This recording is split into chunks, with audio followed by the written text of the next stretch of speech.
Welcome to SME TV News and Views. Today our Let's Talk News segment is looking at how an Australian startup called Airservice is giving back a little bit. They're turning their downturn into an upturn for any business that sells any product. Dominic Bressan is CEO of Airservice, which is a leading-edge guest experience platform for the hospitality industry, an industry that has been extremely hard hit at the moment. He joins me today to share some big news. He hasn't actually been watching video games and binge watching Game of Thrones or doing lots of other new things in isolation. He's actually been very busy giving back. Welcome, Dominic. Hey, how are you? I've been doing those things too. You have? Okay, for FYI for the record, I kind of tried, but I had to stop a little bit. Look, I'm going to quote you actually straight from your LinkedIn page. So quote, here we go. Any business needing to pivot to a zero contact method of selling your food and beverage or any other wares, including shampoo from a chemist or cookies from a bakery, my company Airservice will set you up quickly and for free. Yep. So that's what you've told everyone out there online. I know a lot of big publications have covered this already, but were you just sitting around one day and said, okay, I've got nothing to do, let me do something else? Not quite, very close. It was more a matter of, traditionally we work with the sort of enterprise, large customers across contract food service, so large catering companies and the like, and also hotels, resorts, casinos. And obviously, when COVID-19 hit in particular, hotels, resorts, casinos just essentially closed their doors. So we definitely had some extra capacity. And in the past, when I first started Airservice, we actually did do a lot of basic order ahead transaction stuff, mobile ordering for those companies that didn't want to be too reliant on Uber Eats or Deliveroo and that kind of thing, and also wanted to offer click and collect and not just delivery. So we sort of thought, okay, well, a big part of our usual market, including our clients who are using our platform, were like, okay, thanks, we'll speak to you again in a few months. So we thought, well, we have a platform that is growing very quickly in the with our contract food service clients. So this is the only way they can keep their cafes or remote sites or defense sites or mining sites open. We thought, well, we can offer that to anyone. And the platform's built, so the actual cost right now to us is fairly minimal. And then so we thought we'd just open up and do what we can. And then over time, if they like what we're doing, then we can sort of bring them on board with a more complete experience where we can sort of fit in with whatever their needs are. But apart from doing a great offer for outside of hospitality as well, so anyone that's got anything to sell whatsoever and they want to get the message out there, what you're offering is them being completely independent and autonomous of what has become the bane of most businesses' experience, particularly in food though. We've got Deliveroo, Uber Eats, etc. You know, they're out there saying that they're going to reduce some of those costs, but the reality is that they're still taking a big chunk of what is now an incredible downturn. You're offering a white label product, an app that people can put their own branding on, but not have to worry about reinventing the wheel because it's already there. But some of the organisations that you're working with is shopping centres, for instance, who are going to be able to, offer that for their retailers, and so that customers can order online and have a safe, socially distanced area for them to collect. I think it's an amazing concept. Thanks. Exactly. So there's a couple of different levels it's working, particularly at the moment.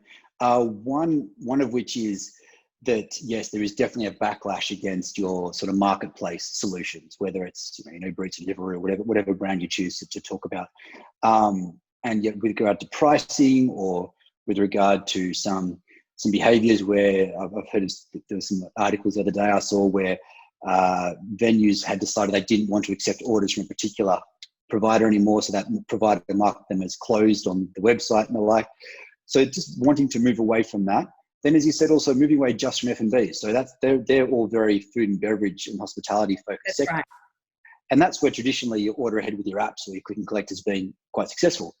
But where in the world now, everyone is looking to minimize that physical contact, looking to minimize handling of cash. So it could be a pharmacy, it could be a bottle shop, could be a wear store, sort of across the board. And what we're offering for free is a profile in an app which we're called Service Redefined, which we just put up on the App Store. Anyone can download, access, and order and pay through that from whatever venue would like to join us. If any of those venues love our platform and like what we're doing, then we can provide them with their own branded solution with a lot of the institutional functionality that the platform has. And that's where we'd sort of look at moving them potentially, if they wanted to, purely optional, onto a paid platform. But the offer of free upfront for, I think, about 3 months. So you're looking at offering it till the end of financial year or over that? Yeah, end of July, start of August. We're trying to put in place a fair play policy. We're sort of sticking within line with what government guidance seems to be. Right. But those social distancing rules will be applying for a little bit longer than that, even when the industries that are feeling it the most now, which is clubs, pubs, and some of the hospitality. But, there's clearly a play there. A lot of those businesses have already pivoted, and you've encouraged, you're saying to businesses, if you're trying to pivot and work out how to get customers, keep customers, here's an application that could assist you in still selling something and without having to investigate building something right now, because no one's got the time or the inclination to do a big tech overall. But we'll get to that, because that's what you do.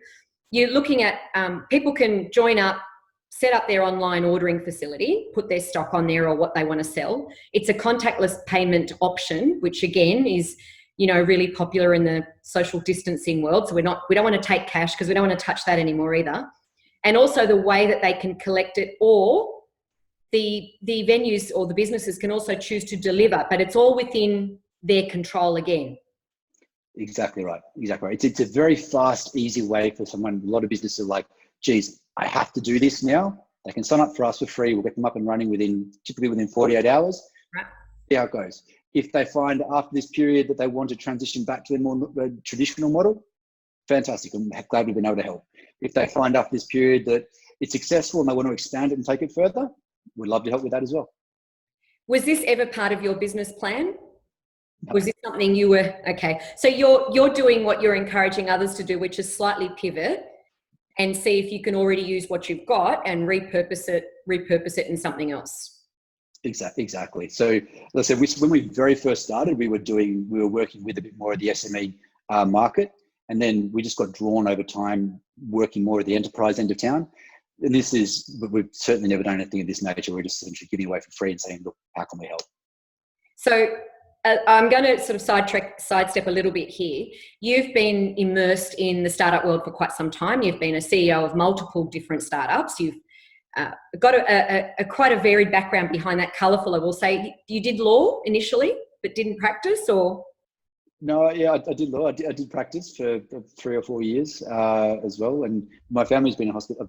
It's a weird mix. I've always loved technology. So I've always sort of played with tech and that kind of thing. And then my family's always been in hospitality.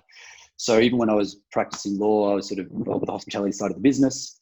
And then one of my best friends and I at the time were just playing around with a few technology ideas and thought we could start about 5 businesses at once. And turned out that's probably 4 too many.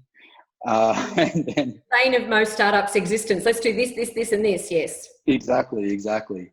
But Air Service was sort of always the baby that just kept bubbling to the top again. And there was one other one, a study technology, education technology piece, which we sort of built and sold in a weekend and gave us a horribly unrealistic idea of how easy it was to build and exit something. But Air Service had beginner's luck, and then you wanted to translate that into It happens to the best of us, I promise you. It doesn't get easier with age though, Dominic. So you've had that background. You've been a CEO of multiple startups. Just sharing now, because there's lots of other business owners that are listening, and apart from being immersed in the COVID-19 drama, and that will end, we are also probably thinking about what else we're going to do as part of our normal approach to business plans. We're used to always plan 1 year, 5 years, 10 years, and now we're kind of told to hibernate, if you will. So you're looking forward now. This crisis will eventually ease. You'll go back into the air service model where you were looking at the enterprise model, in particular to servicing the big hotels. You're expanding globally, so that's all part of the plan. How do you see, though, startups? Do you think they will be affected by the downturn, if you will? Do you think there'll be less capital out there for raising? Do you think good ideas will always have a place, but it will be harder? All of the above. I think good ideas will always have a place. I do think it will be harder. I think everyone's tightened their belts across the board. No one's wanting to spend. But I also, to be honest, I also think that I think what we're going through now, COVID-19, will fundamentally change some significant portions of our life going forward. People are used to living at home and working at home, and employers have been forced to see how successful that can be. There's a whole range of different areas where it just makes sense, and companies and people have been forced into adopting the future in some ways. There are definitely some others where I do think here in Australia, we've done an amazing job of dealing. My brother lives in LA and we have an office there as well. And compared with what's happening over in the US, for example, I really think our recovery is probably tending to be more V-shaped than U-shaped. So our moment is in 6-month blocks. So we're doing another 3 months where I think it's going to be very, very more of the same, essentially. But I think after that, I agree. We're going to start opening up again fairly quickly. I think our international borders will stay closed, but within Australia, I think we'll get back to a semblance of normal life fairly quickly after that. So yes, we will absolutely go back, or when the hotels open up again. But this is a good sector of the market that I definitely won't be stopping supporting as other sectors. And I do think a lot of these businesses will see how successful this has been. They've been forced to take this step, and they'll, because it's cost effective, it works well, and even particularly restaurants who will allow people to have dine in again. They will probably have to allow half as many diners, for example. So then if they phase us, yes, they will be phasing us in. Although we are our own worst enemies. We can't police ourselves on the beach. We can't police ourselves on footpaths. As soon as we get a whiff of a restaurant or a bar opening, I have a funny feeling that we're all going to be rushing to get our first piece of social norm again. It's an interesting time for businesses, in particular for small businesses who don't have that financial padding and that extra meat on the bone to lose quite a big chunk of their financial safety net, if you will. So ideally being able to explore other opportunities like your app, that you're providing this platform where they can get involved very quickly, and they need to do everything very quickly now. They don't have time to beta test anything for themselves. Yeah. So you're good to go. It's easy for them. I guess what I loved the most was you're kind of, to be honest, you're kind of using this as a marketing exercise. It's good timing. You're giving people the option to use it for free and see if it can bring some good as well, which is lovely. You probably would be offering your platform for free for a limited amount of time anyway, signing on, but unlikely that so many of us would be aware of it like now, because this is big news now. It is, but it's interesting because we used to be, for example, we used to be a hell of a lot cheaper than we were. And what we honestly find was that people don't value what they don't pay for a lot of the time, unless you're a necessity. So good lesson for many startups out there. Absolutely. We'd have, you don't really have traction until someone's paying for what you're doing if you're selling a product. We definitely found that, this model is one we'll stick with, but it won't be the key for what we're doing going forward, that's for sure. Right. So the app is called, where do they go? They go to the App Store to find it? Yeah, so the app is called Service Redefined in the App Store. The information is at airservice.com. So if you go to airservice.com, we've sort of updated our landing page. So there's information, general, if you want to sign up, there's a sign up form there. You do that, my team will reach out within 24 hours and we can have you up and running within 48. We're going to have all of those links below. They would have already have come up by now. So we'll have all those available. We'll add those in our own show notes and our own commentary, make sure. And plus we'll get behind that as well, because I want lots of SMEs out there to know that there is an application where products that they probably thought they didn't have another way of selling. And it's not just local geographically, it would be right across Australia. Right across Australia. There's no limit here. No, click and collect or home delivery. And that can be delivered with your drivers, or we have integrations with a couple of service providers who can do the delivery drivers there as well. Okay, so they've got options. They can be completely independent.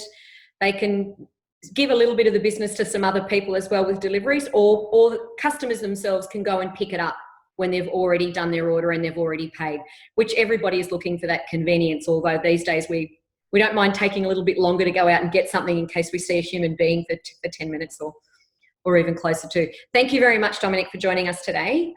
It's airservice.com for all of you to jump on there, see the sign up page. Dominic's people will get back to you. Sell your product, because that's what we need right now. We're encouraging SMEs to keep moving their product, keep their businesses open as much as they can, employ people as much as they can, because it's not just riding a bike business. You need to still be in it to keep moving forward. And I'm sure we'll be talking to you again. Thanks very much, Dominic. Thank you. Thanks.